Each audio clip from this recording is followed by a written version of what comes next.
pensar y analizar las noticias de Colombia y el mundo. La Hora de la Verdad, en la red de Radio Red RCN, con Fernando Londoño Hoyos.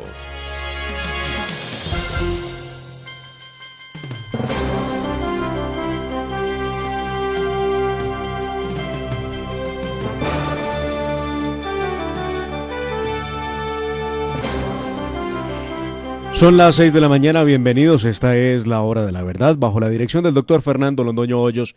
Aquí, con nuestro equipo periodístico, estamos listos para analizar las noticias más importantes de Colombia y el mundo. Hoy nuestra agenda informativa empezará con Enrique Gómez Martínez, abogado de la familia Gómez, con quien vamos a hablar de la solicitud que han presentado ante el Consejo Nacional Electoral para que le sea otorgada la personería jurídica al movimiento Salvación Nacional, el movimiento que representaba el doctor Álvaro Gómez Hurtado. Todo parece indicar que sería posible que volviera a la vida el Salvación Nacional, un asunto que viene, recordemos, traído de la sentencia que le dio también vida al nuevo liberalismo. Ambos, en el caso del nuevo liberalismo desapareció anterior al asesinato de Jorge Eliezer, del doctor Galán, recuerden ustedes, quien había renunciado al partido y quien había acabado prácticamente el partido antes de su asesinato. En el caso de Galán y de los Galán ahora mismo, pues Luis Carlos Galán fue el que quiso acabar con el nuevo liberalismo en su momento. Luis Carlos Galán dejó pues el partido Nuevo Liberalismo en manos ahora pues de sus hijos, que han decidido pues revivirlo y lo han hecho a través de una serie de acciones ante la Corte Constitucional, donde se les ha dado la razón de que tiene que revivir el partido. Esto viene, recordemos, inclusive por parte del acuerdo que se realizó con las FARC en La Habana, y es que tiene que ver con la posibilidad de darle vida a los partidos que desaparecieron con ocasión del conflicto armado en Colombia, como ellos lo llaman. En ese caso, el caso de Salvación Nacional, pues desapareció, obviamente por el cobarde asesinato al doctor Álvaro Gómez Hurtado. Una gran noticia para la política colombiana. Vamos a ver qué nos cuenta el doctor Enrique Gómez Martínez respecto al tema, y avanzaremos pues para conocer detalles de lo que será esa sentencia de la Corte Constitucional. Más adelante estaremos con el senador Ciro Ramírez por el Centro Democrático. Vamos a conversar sobre la aprobación del presupuesto general de la Nación para el 2022. Ayer, más de 17 horas de sesiones entre Senado y Cámara. Ambas cámaras dedicaron sus esfuerzos al asunto para poder aprobar el famoso presupuesto general. Pero ojo, porque hubo bastante polémica respecto a que se aprobó la modificación de la ley estatutaria de garantías mediante una ley pues que no puede hacerlo. La Cámara de Representantes, al igual que el Senado, pues aprobó el artículo 125 que suspende la ley de garantías electorales. Al respecto, el ministro de Hacienda, José Manuel Restrepo, señaló que la reactivación de las regiones se debe hacer pues precisamente desde allí y no desde el centro del país, hablando del sistema centralizado que tiene nuestra nación. Hay que hacer una apuesta por los convenios interadministrativos que permiten reactivar la economía, generar empleo y contribuir a que ese ciudadano que está en un municipio o en un departamento tenga oportunidades para salir adelante, es lo que ha dicho el ministro Restrepo. Sin embargo, otro artículo que causó enorme polémica es el 104, mediante el cual se autorizan los traslados express de los fondos privados de pensión a Colpensiones. Fue eliminado esto tanto en Senado como en Cámara, que no obstante había sido negado horas antes en una proposición que planteaba su archivo. Luego tendremos conversación en nuestra agenda informativa en la Hora de la Verdad con el senador Gabriel Velasco. Vamos a hablar de la gestión del alcalde de Cali, Jorge Iván Ospina. ¿Cómo va? ¿Se raja o no se raja? Pues bien, vamos a hablar con él sobre precisamente qué es lo que ha hecho el alcalde por la ciudad. Luego tendremos a Jorge Ospina Sardi, precandidato a la presidencia de la República por el Partido Conservador. Y es que aquí, vaya que sí hay mucho de qué hablar. Resulta que, ustedes lo saben, el Partido Conservador, cuando menos su bancada en el Congreso de la República, decidió hace unos días elegir la bancada en el Congreso, elegir como candidato único a la presidencia de la República por el Partido Conservador al doctor David Barguil. Pues bien, para muchos, el hecho de elegir al senador David Barguil como como candidato único del Partido Conservador, suponía un problema, y era que los demás precandidatos, entre otros el doctor Jorge Ospina Sardi, pues no tuvieron cómo decidir, decir o por lo menos opinar respecto de esa postulación y posterior elección. Se insiste en las bases conservadoras en que tiene que haber una convención o tiene que haber una reunión de los militantes del partido para que sean ellos los que elijan quién va a ser el candidato único del partido para representarlos a la presidencia de la República y seguramente analizar las posibles coaliciones que haya lugar con el Partido Centro Democrático, seguramente con Cambio Radical, con algún sector del partido de la U. Pues bien, vamos a hablar con el doctor Jorge Ospina Sardi respecto del tema conservador. Luego tendremos los indicadores económicos, luego estaremos con cultura y miércoles de cine, hoy la historia en la voz del doctor Fernando Londoño Hoyos. Tendremos los deportes con la Tata Castro y la música con el maestro Jenner Bedoya. Como de costumbre, los invitamos a ustedes a que estén en contacto con nosotros toda la mañana a través de nuestras redes sociales, porque pues ahí están sus opiniones que siempre son muy tenidas en cuenta. De esta manera pues damos inicio a esta jornada en la hora de la verdad y ahora los vamos a dejar con los titulares con Cindy Larrota.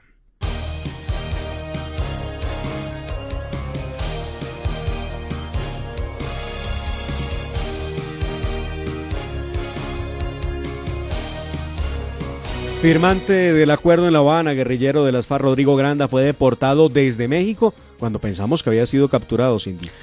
Así es, Demar, a pesar de quien fue su compañero de armas, Carlos Antonio Lozada, y quien hoy ocupa una curul en el Senado de la República, dijera que Granda fue capturado en México, ese país lo que hizo fue negarle la entrada y deportarlo a Colombia.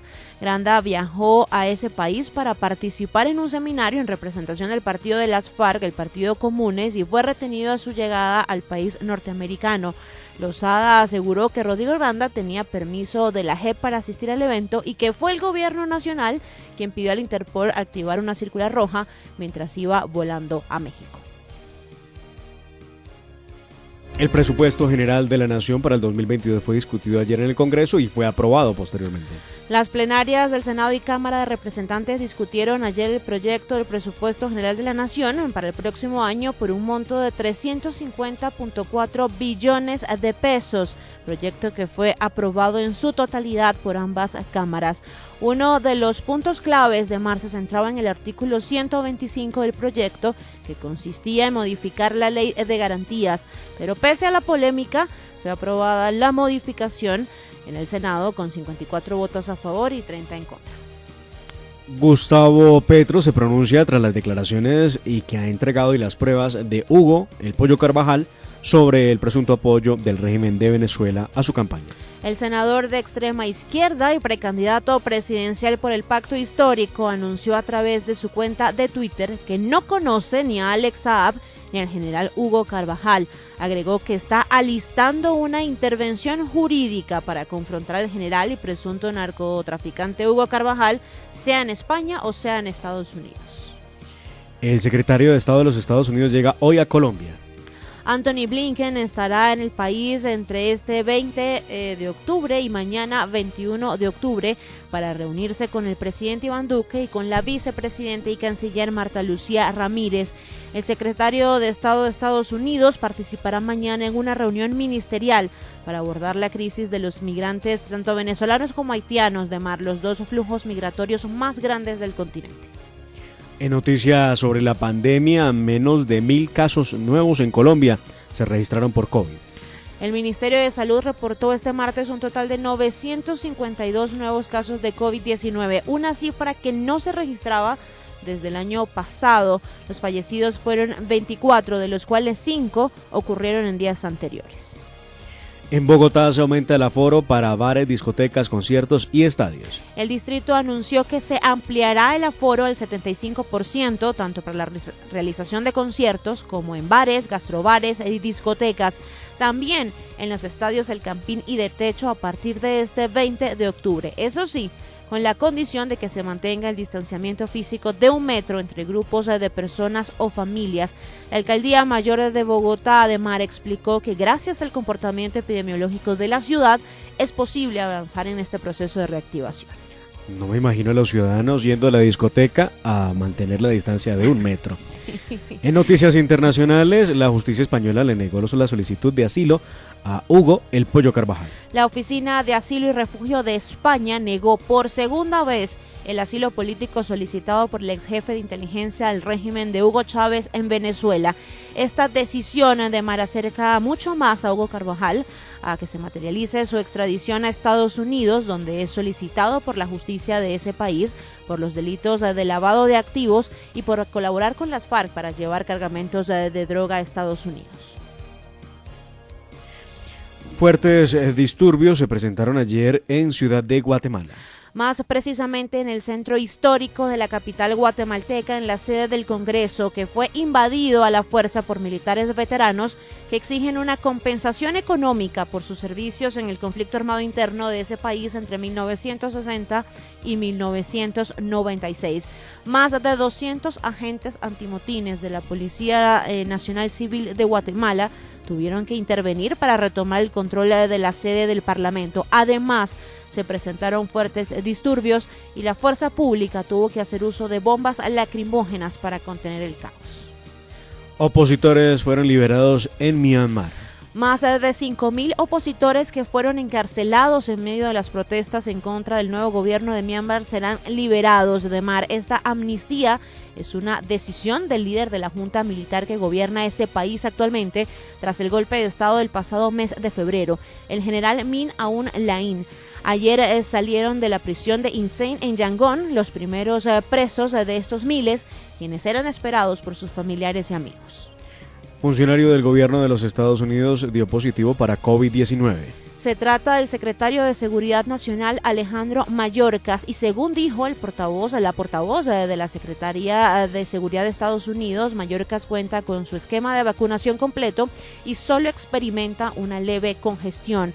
El funcionario permanecerá aislado y trabajará desde casa siguiendo los protocolos de los Centros para el Control y Prevención de Enfermedades de su país y los consejos médicos. Alejandro Mayorkas, además, llegaría con el secretario de Estado de Estados Unidos a Colombia, pero bueno, en vista del COVID-19 no va a poder viajar con él.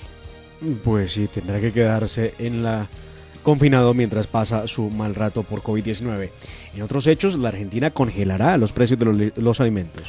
Una medida del gobierno argentino para contener la inflación de mar, que en septiembre fue de 3.5% y la acumulada del año ya llega al 52.5%. El secretario de Comercio Interior de Argentina, Roberto Feletti, explicó que esta medida consiste en congelar por 3 meses los precios de los alimentos y otros productos de consumo masivo. Además, la medida es de obligatorio cumplimiento para todas las cadenas productoras y comercializadoras de productos.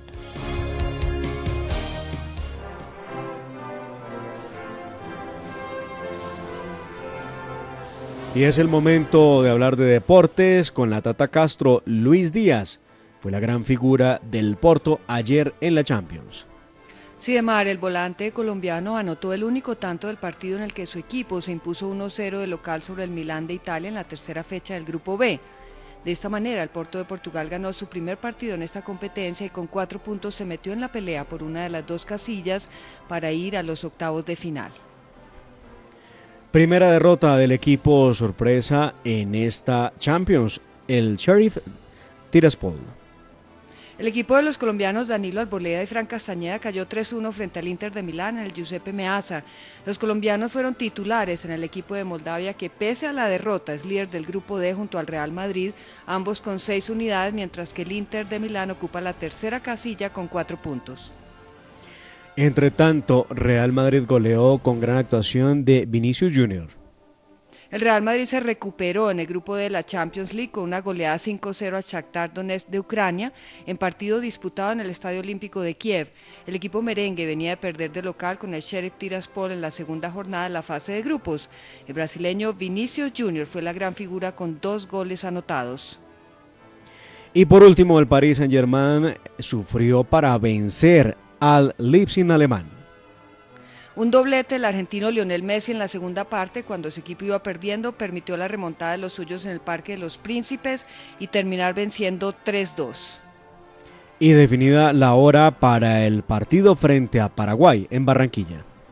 La Federación Colombiana de Fútbol confirmó ayer la hora para el partido del próximo martes 16 de noviembre por la fecha 14 de las eliminatorias al Mundial de Qatar 2022 frente a la selección paraguaya.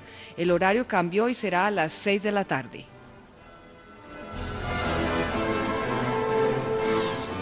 Como siempre, los invitamos a descargar en sus dispositivos móviles, en su smartphone o en su tablet, la aplicación TuneIn. Ahí ustedes nos escuchan como La Hora de la Verdad, con audio de alta calidad. Y también pueden sintonizarnos a través de nuestro Facebook Live o a través de YouTube o en nuestra página de internet www.lahoradelaverdad.com.co.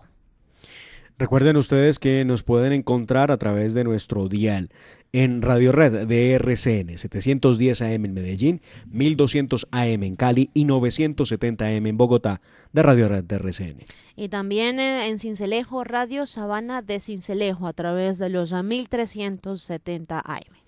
Si usted es usuario de plataformas de podcast, nos encuentran también en Apple Podcast y en Spotify.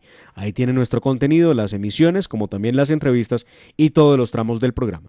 Y no olviden que los oyentes son lo más importante de La Hora de la Verdad y con todos nos encanta estar en contacto. Además, hay muchas maneras de hacerlo. Nos pueden seguir en Twitter y enviarnos sus comentarios a nuestra cuenta @Hora de la Verdad, o también nos pueden seguir en Instagram en @LaHoraDeLaVerdadOficial y en Facebook, en donde siempre estamos pendientes de sus opiniones y sus comentarios. En Colombia ya tenemos las 6 de la mañana, 17 minutos. Seguimos con las noticias más importantes del momento. No se lo pierdan porque hoy tenemos una gran emisión. Esta es La Hora de la Verdad. Bienvenidos. www.lahoradelaverdad.com.co.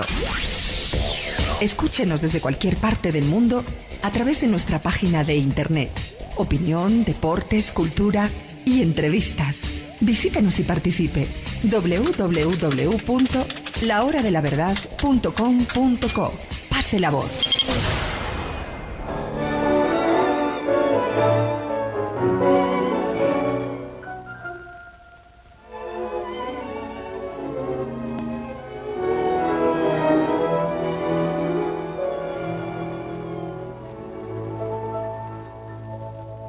Cuando florezcan los rosales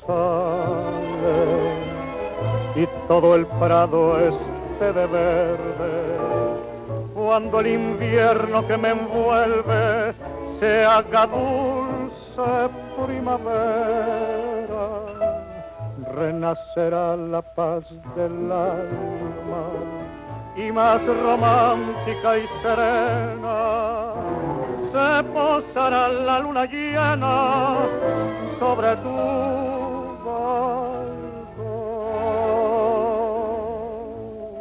capullito de seda, la que mi vida espera.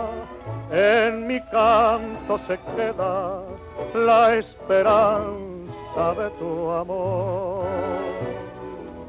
capullito de seda, ensoñación del alma, le has robado la calma a mi pobre corazón. La voz del magnífico Pedro Vargas, interpretando Capullito de Roberto Lambertucci. Pedro Vargas, San Miguel de Allende, el 29 de abril del 1906 nació. Falleció en Ciudad de México el 30 de octubre del 89. Conocido como Pedro Vargas, tenor, actor mexicano, perteneciente de la familia a la época de la llamada época de oro del cine mexicano. A pesar de su preparación operística, se dedicó al canto popular, alcanzando el reconocimiento internacional, además de ser uno de los principales intérpretes de las letras de Agustín Lara. Con esta bellísima melodía, Capullito, del gran Pedro Vargas, saludamos la mañana y le damos la bienvenida por estos días a nuestra gran amiga y compañera Montserrat Fernández. Montserrat, muy buenos días. Muy buenos días, queridos oyentes y amigos de la mesa. Para mí es un gusto estar con todos ustedes. Bueno, pues yo hoy les traigo un breve repaso por las noticias más destacadas en Europa. Concretamente, comenzamos con España, con la isla de Palma, Yo creo que todos ustedes saben que allá hay un volcán que está en plena erupción, lleva ya un mes y ha destruido más de 2.000 viviendas y ha arrasado con 800 hectáreas. Los isleños, la verdad es que viven desesperados una situación catastrófica y ahora mismo también se enfrentan a la posibilidad de un confinamiento y no es por el COVID como en el pasado, sino por la posible emisión de gases tóxicos. Y hay otro volcán, pero este es un volcán político, ¿no? Por así decir, en el Parlamento Europeo y es entre Bruselas y Polonia, debido a que Polonia cuestiona abiertamente la primacía de la legislación europea y critica al Parlamento Europeo por lo que considera que es intimidación y chantaje. Polonia dice que parte de los tratados de la Unión Europea son incompatibles absolutamente con la Constitución polaca y la Unión Europea pues no está de acuerdo y ya amenazó abiertamente con retener el pago de los fondos europeos asignados para Polonia, que en estos momentos son imprescindibles, ¿no?, para la recuperación económica después de la pandemia. Veremos en qué acaba esta guerra abierta entre la Unión Europea y Polonia, porque lo cierto es que la Unión Europea no tiene ningún mecanismo legal para expulsar a un Estado miembro y también es cierto que en el pasado Polonia es consciente de que tiene poder y junto a Hungría, no sé si ustedes lo recordarán, amenazó con utilizar su poder de veto para bloquear asuntos clave como son, por ejemplo, el cambio climático y la migración, ¿no? Y por otro lado, hablando ahora, eso sí, de la pandemia, aumentan las muertes y esta sí es una noticia preocupante. Aumentan las muertes por COVID-19 en el Reino Unido y en Rusia. Parecía que se habían estabilizado y han vuelto a repuntar. En el caso del Reino Unido hablamos de 223 muertes en un día y en Rusia de 1.015 en un día. La situación es tan grave en Rusia concretamente que el gobierno incluso ya ha planteado declarar una semana no laborable debido a la presión que tiene el sistema sanitario, porque son demasiadas las personas que hay en los hospitales. Y lo grave es que esas personas que llegan al hospital enfermas de COVID, pues no están vacunados. Es un problema también de vacunación. La situación no pinta bien definitivamente. Montserrat, muchísimas gracias por ese reporte de lo que está pasando ahora mismo en noticias desde Europa. Y ahora vamos con otros hechos que son noticia, pero esta vez aquí en Colombia y exactamente en el Parlamento con Nicolás Gómez. Nicolás, muy buenos días. Neymar, muy buenos días y un saludo afectuoso a todos nuestros oyentes. La noticia del día vuelve a ser el presupuesto general de la Nación. Después de unas largas 19 horas de debate en plenarias de la Cámara de Representantes y el Senado de la República, se aprobó el articulado del proyecto de ley que prevé el presupuesto nacional del siguiente año, el cual se definió en un monto de 350 billones de pesos. Sin lugar a dudas, el artículo 125, que cabe resaltar, querido Emar, es una iniciativa del Gobierno Nacional, causó el punto más tenso del debate, ya que este busca modificar la ley de garantías. Aunque se presentó una proposición de eliminación en el recinto, esta no fue aceptada con una votación de 54 votos a favor y 30 en contra. Es importante, Emar, también recordarle a nuestros oyentes que este controversial artículo implica que durante la vigencia fiscal de 2022, la Nación podrá celebrar convenios interadministrativos con las entidades territoriales para ejecutar programas y proyectos correspondientes al presupuesto general de la Nación. Por otro lado, el cuestionado traslado de afiliados del régimen de ahorro individual, más conocido como raíz, al régimen de prima media, previsto en el artículo 104 de este proyecto, fue también rechazado por ambas plenarias. Adicionalmente, el traslado estaba previsto para personas con expectativas legítimas de ahorro y que cumplieran en hombres con más de 52 años y en mujeres con más de 47 años, y también que ambos contaran con más de 750 semanas cotizadas al régimen de prima media. Finalmente, alrededor de la 1 de la mañana, el ministro de Hacienda, José Manuel Restrepo, durante su intervención de cierre, aseguró que este presupuesto nacional es una apuesta social para los más vulnerables y tiene como primer protagonista a la educación, la cual quedaría con un rubro presupuestal de 49.5 billones de pesos. Además, explicó que la reactivación es en las regiones y no desde el centro. Hay que hacer una propuesta por los convenios interadministrativos que permiten reactivar la economía, generar empleo y contribuir a que ese ciudadano que está en un municipio o en un departamento tenga oportunidades para salir adelante, aseguró el jefe de la cartera con respecto a la aprobación del polémico artículo de la Ley de Garantías. Muchas gracias, Nicolás. Y es que el polémico artículo de la Ley de Garantías, como usted bien lo señala, tiene algo de por medio. Y es que es una ley estatutaria, precisamente la Ley de Garantías. Y por lo mismo llama la atención que se pretenda aprobar o modificar algo al respecto en una ley que no tiene el mismo rango de importancia o de jerarquía, viéndolo a la luz de la pirámide respecto de cuáles son normas más o menos importantes. Así que vaya polémica y seguramente habrá demanda de constitucionalidad por ese artículo, por el 125. Vamos con otros hechos que son noticia. Cindy Larrota. No, vamos primero con Jair Gómez. Muy buenos días a la mesa de trabajo y a toda la audiencia. La Procuraduría General de la Nación formuló pliego de cargos y citó a juicio disciplinario a 7 militares del Ejército Nacional por la presunta omisión en la aplicación de los protocolos de seguridad al interior del Cantón San Jorge en Cúcuta, norte de Santander. Esto el pasado mes de junio, cuando fue activado un carro bomba al interior de la instalación militar. La medida del Ministerio Público también incluye al comandante de la Brigada 30, el coronel Ilvar Orlando González Villamil, y a otros 3 oficiales y 3 suboficiales. El jefe del Estado Mayor Conjunto y segundo comandante de la Brigada 30, el coronel Pedro María Vega Lozada, el comandante del Batallón de Apoyo y Servicios de Cúcuta, el teniente coronel Carlos Andrés Sarmiento Gutiérrez, y el oficial de operaciones de esa misma unidad, el mayor César Alexander Carrero Salcedo. Según la Procuraduría, al parecer los militares no adoptaron las medidas necesarias para salvaguardar la seguridad de las instalaciones de la brigada y del personal que allí labora. Y es que, de acuerdo con los protocolos de seguridad, las brigadas deben disponer de un soldado apoyado por un canino antiexplosivos. Sin embargo, no fue ese el caso de la Brigada 30 y por ese motivo el carro bomba causó el daño que causó. El ente de control señaló que el comandante de la Brigada 30 debió gestionar, adelantar, facilitar, en fin, suministrar lo requerido por el Batallón de Apoyo y Servicios de Cúcuta para suplir la necesidad planteada y ampliamente documentada sobre los binomios caninos para el control de ingresos de vehículos y la correspondiente inspección a fin de detectar en ellos la presencia de explosivos. Por esos hechos, el órgano de control calificó la presunta conducta del coronel González Villamil, de los sargentos Espejo López y López Aguirre, así como del cabo segundo Pava Caviedes, como una falta grave cometida a título de culpa.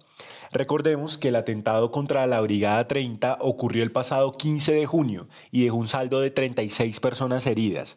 Alias John Mechas, el comandante del Frente 33 de las FARC, se responsabilizó del acto terrorista, se lo adjudicó, y conforme con información de inteligencia colombiana, el atentado fue planeado desde Venezuela, donde las guerrillas narcoterroristas de las FARC y el ELN encuentran refugio por parte del régimen de Nicolás Maduro. Muchas gracias, Jair. Y bueno, por mi parte les cuento que ayer hubo una verdadera revolución en las redes sociales y una gran noticia para los colombianos en la medida en que se había producido un hecho inédito en el concierto nacional. Resulta que desde el Partido Comunes, anteriormente autodenominado Partido FARC, se denunció que Rodrigo Granda, el llamado canciller de las FARC, había sido detenido por Interpol en México a su llegada, en un viaje político que hacía con alias Timochenko. Pues bien, pasaron las horas y a pesar de los señalamientos del Partido Comunes, donde decían que el presidente Iván Duque había activado la circular roja en contra de Rodrigo Granda, pues nada era de esa forma.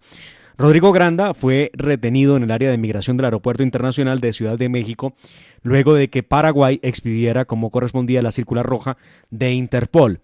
Y la noticia era que no sería deportado a Paraguay porque pues obviamente pareciera que el régimen de Andrés Manuel López Obrador se mantuvo al margen de la situación y lo que ha hecho es impedir que esto suceda, que sea deportado al Paraguay como correspondía. Lo requiere Paraguay por los delitos de secuestro, asociación criminal y homicidio doloso. Recuerden ustedes que esto tiene que ver con el asunto del asesinato de Cecilia Cubas. De acuerdo con información local del diario El Universal, el gobierno de México decidió deportar a Colombia al ex jefe de las FARC. Según informaron desde el gobierno mexicano, varias horas estuvo este señor en migración. Las autoridades mexicanas determinaron no activar la ficha roja en contra de Granda por la inmunidad que le otorgan los acuerdos firmados en La Habana con el gobierno de Juan Manuel Santos. El vuelo 187 de Avianca, que habría salido de la 1:35 de la madrugada, trajo de vuelta al sujeto de las FARC, de acuerdo con información que entregó el diario paraguayo ABC Color.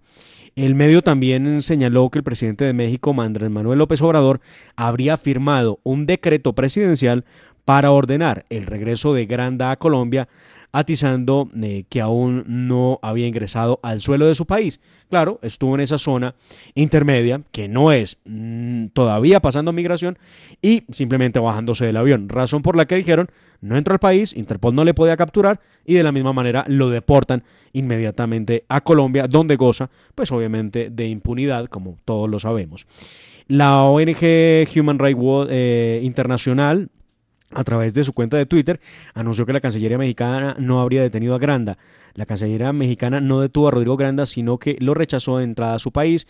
Si bien la alerta roja de Interpol la emitió Paraguay, se prevé que sea enviado de vuelta a Colombia.